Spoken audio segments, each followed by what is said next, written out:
This is WKYT This Morning.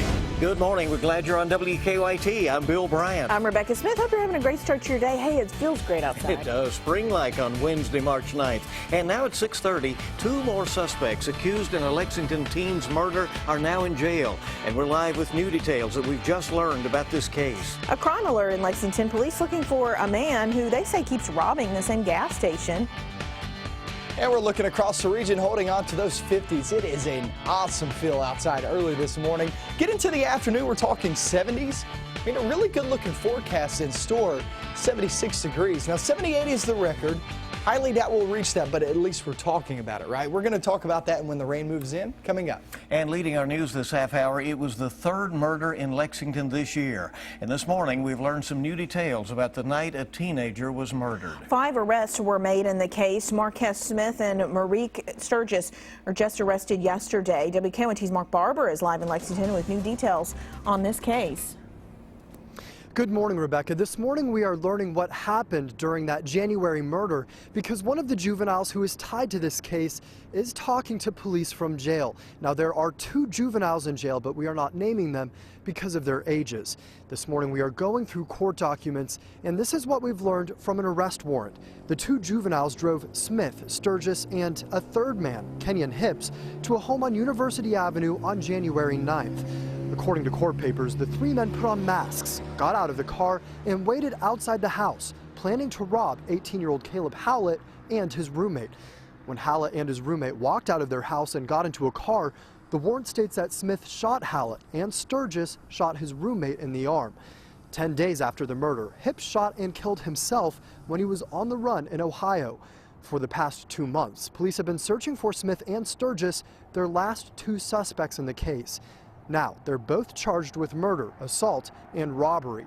Smith will answer to those charges for the first time in this case when he walks into the district courthouse here this afternoon. Live in Lexington, Mark Barber, WKYT.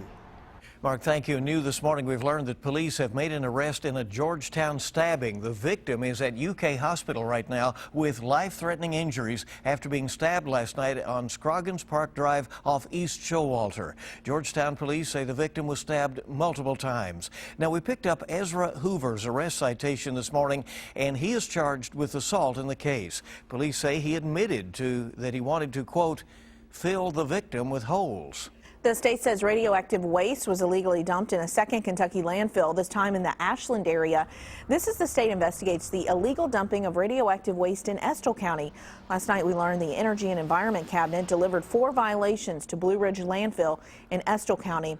The state also sent a cease and desist letter to Advanced Tenarm of West Liberty and said the waste disposal company could face fines up to $100,000 for each dumping. Well, a year after a Laurel County double murder, police are still looking to make an arrest. Donnie and Sharon Jackson were found shot to death inside their burning home. Both were members of AmVet Post 116. The Post and an anonymous donor have put up a $10,000 reward for information. This morning, friends of the couple are making another plea for help. I knew Donnie and Sharon as childhood friends. One of the best friends I ever had. He didn't deserve this. The family don't deserve it. Well, the sheriff's office says that there are DNA samples waiting to be tested at the state police crime lab. Witnesses say the man who crashed into a cyclist in Pulaski County has admitted that he knew what happened before he sped off. Police say 23-year-old Terrell Harden was riding his bike on Highway 80 when a black Ford Ranger crashed into him. What you're about to hear is a 911 call that was made right after the crash. You actually talked to him? Just for a split second. He said, I hit him. I said, you hit a person? And he said, yeah, and the bicycle was underneath the front end of his pickup. Police say the truck will likely have some front-end damage. UK Hospital says Harden is listed in critical condition. Well, this morning, Lexington police say the same man is behind 6 gas station robberies. Police say this man keeps robbing the Speedway on Versailles Road. Each of the robberies happened between 4 and 2 in the morning, 2 and 4 in the morning, I should say. Police say he always runs away and never gets into an actual vehicle. They say when caught, the suspect will face multiple first-degree robbery charges. A jury's acquitted a Kentucky police chief and one of his officers. Carrollton Police Chief Michael Wilhoit and Officer Ron Dicko were on trial for charges of complicity to commit kidnapping, custodial interference, and official misconduct. Prosecutors claimed the two men violated a judge's order by putting an inmate on a bus to Florida. A judge had ordered the inmate to be taken to Eastern State Hospital for psychiatric treatment, but the jury found Wilhoit and Dicko not guilty of all charges. The time is 6:35 on WKYT this morning. Kentucky's Democratic Party says it is ready to get back to work after scoring big wins in Tuesday's special elections. They will keep control of the state house. It was not a clean sweep. Yeah, Michelle Chamberlain is at our live desk with a closer look at what the election results mean. State party leaders called it the rebirth of Kentucky's Democratic Party as the Democrats remain in control of the State House of Representatives. The Democrats won 3 of the 4 seats in yesterday's special elections, including the 62nd district, which includes parts of Fayette, Scott, and Owen counties. Chuck Tackett won with 52% of the vote, edging out Philip Pratt. The Republicans' only win came in the 54th district as Daniel Elliott defeated Bill Nolker. The district includes parts of Casey and Boyle counties. It's a great night for Kentucky Democrats. It's a great night for Kentucky because the wins in these 3 districts are wins for the people of Kentucky. Now, House Speaker Greg Stumbo says he believes the results are in part due to a backlash against Governor Bevin's proposed budget cuts. Chairman of the state Republican Party, Mac Brown, still believes the GOP will take control of the House in November. Now, as of now, the Democrats hold a 54-47 majority of the House. At the live desk, Michelle Chamberlain, WKYT. Michelle, thank you. In McCreary County, voters have again rejected alcohol sales. Tuesday's wet-dry vote was extremely close with a margin of just 32 votes, according to the Herald Leader this morning. Back in 2012, the issue was decided by just 48 votes. Tuesday's results there go against a trend of small Kentucky cities and counties legalizing alcohol sales in recent months. Well, a new edition of Maker's Mark will have a taste of Keeneland. Yeah, literally, right? The two groups work together to come up with a Keeneland edition of Maker's Mark. Keeneland says the Maker's Mark edition will be on sale soon. Maker's Mark says Keeneland actually built its own barrel to develop this new edition of Maker's. Yummy. A traffic alert for anyone who may be planning on driving I-64 this evening. Beginning at 6, the Kentucky Transportation Cabinet says that the right lane of I-64 East will be shut down in Franklin County. Maintenance crews will be doing some patchwork on the bridge deck that runs over the Kentucky River. The work is scheduled to happen from 6 to 9 tonight, but the lane closure will be in place until at least midnight to allow the new concrete to settle. All right, so heads up on that this evening. Yeah. Let's check live drive traffic, see what's happening out there on the roads. Yeah, ahead of the morning rush, it is 6:38. We've had a tough couple of mornings, but let's see what's going on now with Officer Don. Good morning.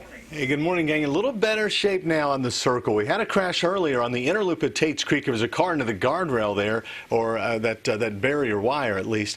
Right now, the left lane's back open and traffic's moving there, so that's great. Let's get a look outside. We'll show you what's happening around the city. No problems coming inbound Winchester Road. Also, 64 looks good, too. As far as drive times are concerned, not much impacting us now. Coming in from Nicholasville, looks like it's about a normal ride past Man o' War down to the circle, all the way toward campus. Harrodsburg's the same deal. From Georgetown is 17 minutes, Winchester 21, and Richmond about 30 minutes. Now back to you in the studio. Should be a nice ride in. Don't forget your sunglasses today, and you can get the latest traffic and weather information anytime with the WKYT Weather Plus traffic app. Download it for free in the app or Google Play stores. And it's great to have you with us. Wednesday morning, it's Hump Day, everybody. WKYT this morning on the air with the latest. Yeah, a man found a bag busting at the seams in the middle of the road with cash. Wow. Wouldn't you love to be that guy? What would you do, right? Yeah, that's the question. Would you take the money and run? We'll find out what the man... And we're going to be seeing those temperatures this morning in the 50s. Feels amazing. Afternoon, even better than yesterday. But then rain moves on in. I'm going to show you the timing on that coming up next. Now, your hour-by-hour forecast with meteorologist Micah Harris. Yeah, if you didn't know the date being the 9th, you would think it's already in spring. I mean, we have had few days consecutively, actually they're in the 70s, and not just 70, 71 degrees. I mean, we're well into the 70s, and we're going to do it again today. There's a beautiful shot here in Lexington from our Skycam. Good vantage point over WKYT, facing toward the east.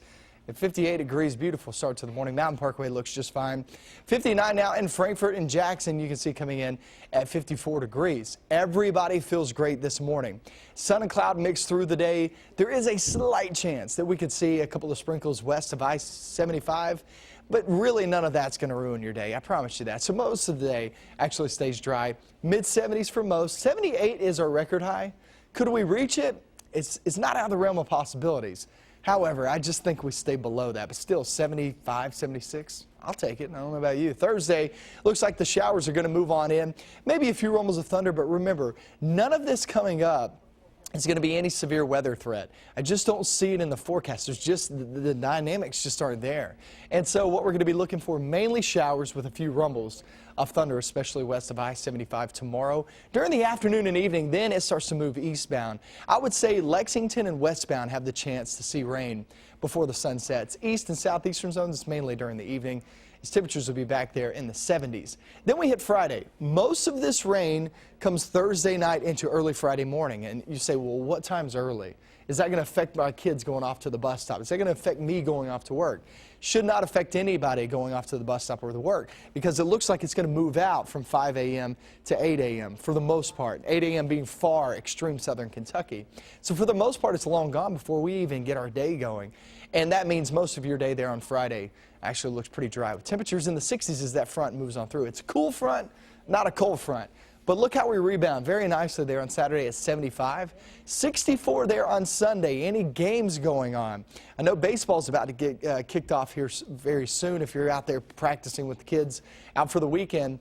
Looks like Sunday's probably your wettest day, as opposed to Saturday just being on and off showers and a few rumbles of thunder. Let's talk about your 7-day forecast and break it down for you a little bit better. 76 today.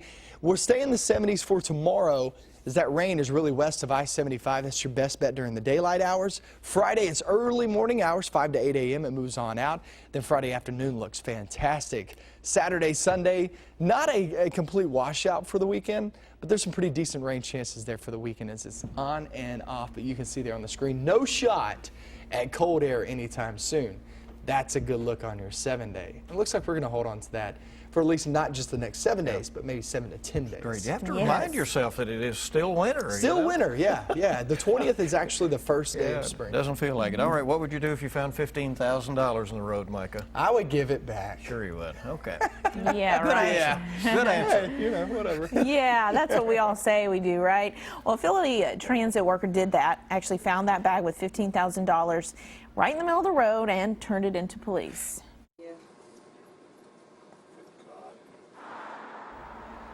Bob Tracy there was driving home from work when he spotted that black bag. He says, I thought I hit the lottery last night, I can tell you that. I thought he'd hit the lottery. At first he thought it was a purse. When he opened it up, he saw dozens of crisp $120 bills. The 61-year-old immediately called police, who said turning in that kind of cash makes Tracy truly a good Samaritan. I had to turn it in. It's just the way I am. I just had to turn it in. I was $15,000 richer for about a half hour, so that made me feel pretty good. So I'm good. It's still unclear who lost the money. Tracy says his wife assured him that he did the right thing. Oh, yeah. So there you go. Very cool. Yeah, it is. And our time this morning is 6:46 on WKYT. We have more news. Stick around with us. I'm Nora O'Donnell. Coming up, what you need to know about tax season and how to file, plus ways to save for retirement. That's coming up here on CBS This Morning.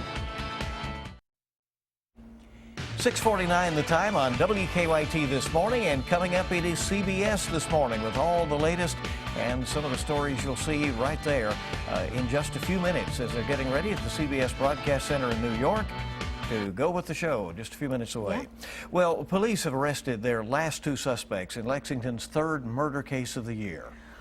Marquez Smith and Mary Sturgis are now in jail, charged with murder, robbery, and assault. They were arrested yesterday in connection to the shooting death of an 18-year-old near UK's campus. Police say they killed Caleb Hallett during a robbery on University Avenue in January. There are 3 other suspects in the case, and Smith is due in court this afternoon. Well, new this morning, we've learned police made an arrest in a Georgetown stabbing. The victim is at UK Hospital with life-threatening injuries after being stabbed last night on Scroggins Park Drive. Georgetown police say that the victim was stabbed multiple times. We picked up Ezra Hoover's arrest citation overnight. He's charged with assault in the case. Police say he admitted that he wanted to, quote, fill the victim with holes. Democrats have won 3 of 4 special House elections, and those wins deal a blow to Republican takeover attempts in the last legislative chamber in the whole South that still eludes the GOP's control. The victory by Democrats in yesterday's elections assures they will have at least the 51 votes they need to pass their version of a budget that could roll back most of Governor Bevin's proposed spending cuts. Republican Donald Trump and Democrat Hillary Clinton are moving closer to a general election face-off. Trump won Tuesday's contests in Michigan, Mississippi, and Hawaii, and Clinton breezed to an easy victory in the Mississippi primary, but her Democratic rival Bernie Sanders won Michigan's crucial primary.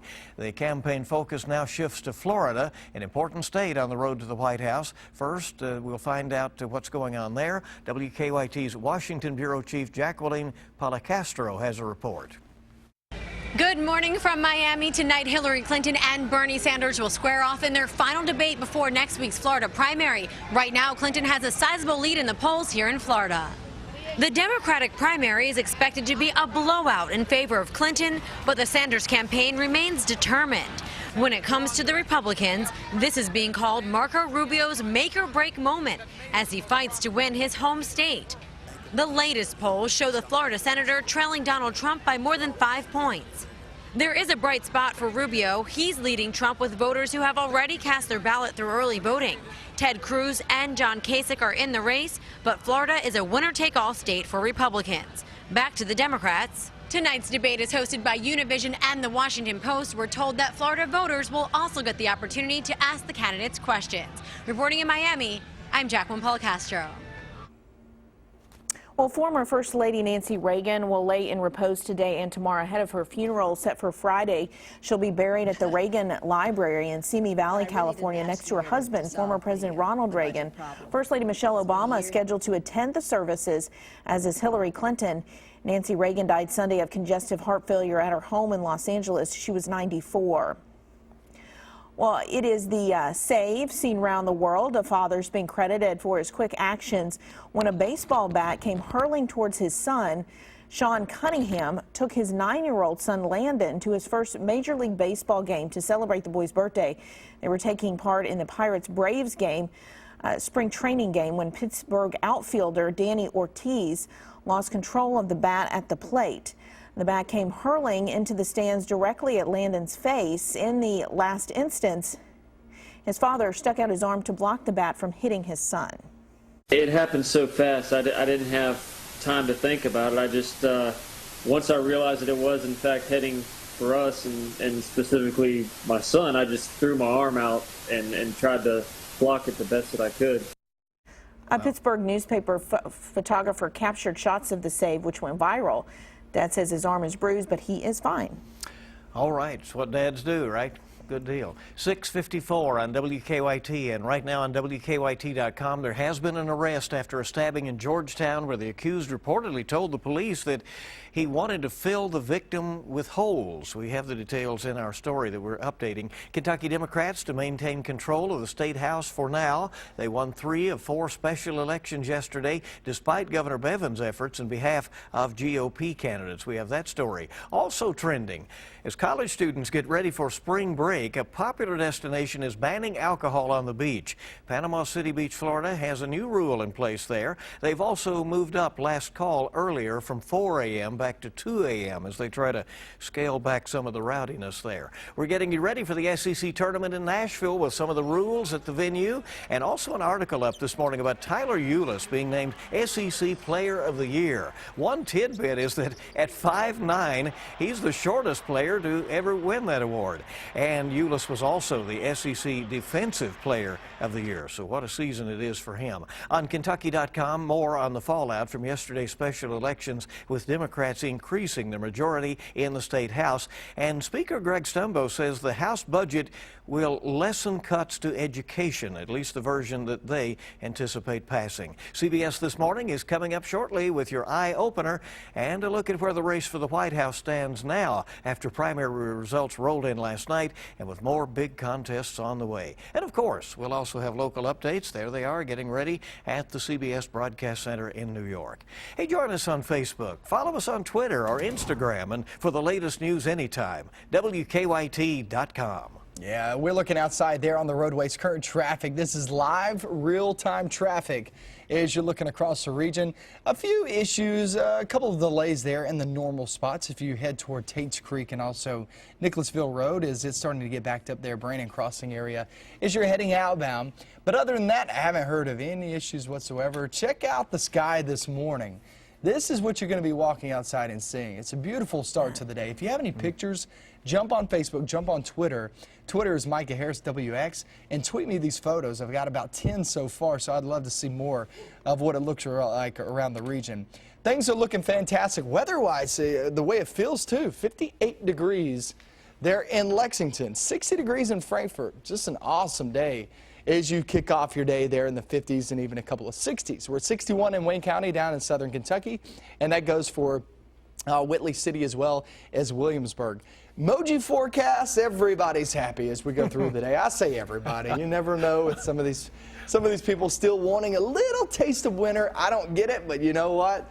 I guess that's your prerogative. And look, when we go through the day, we'll be at 76 degrees later on this afternoon. Awesome feel in store. Looks good. We're going to have a good one. All right. Nobody's more up to date than you to start your day. Thank you for being with us on WKYT. Have a great day.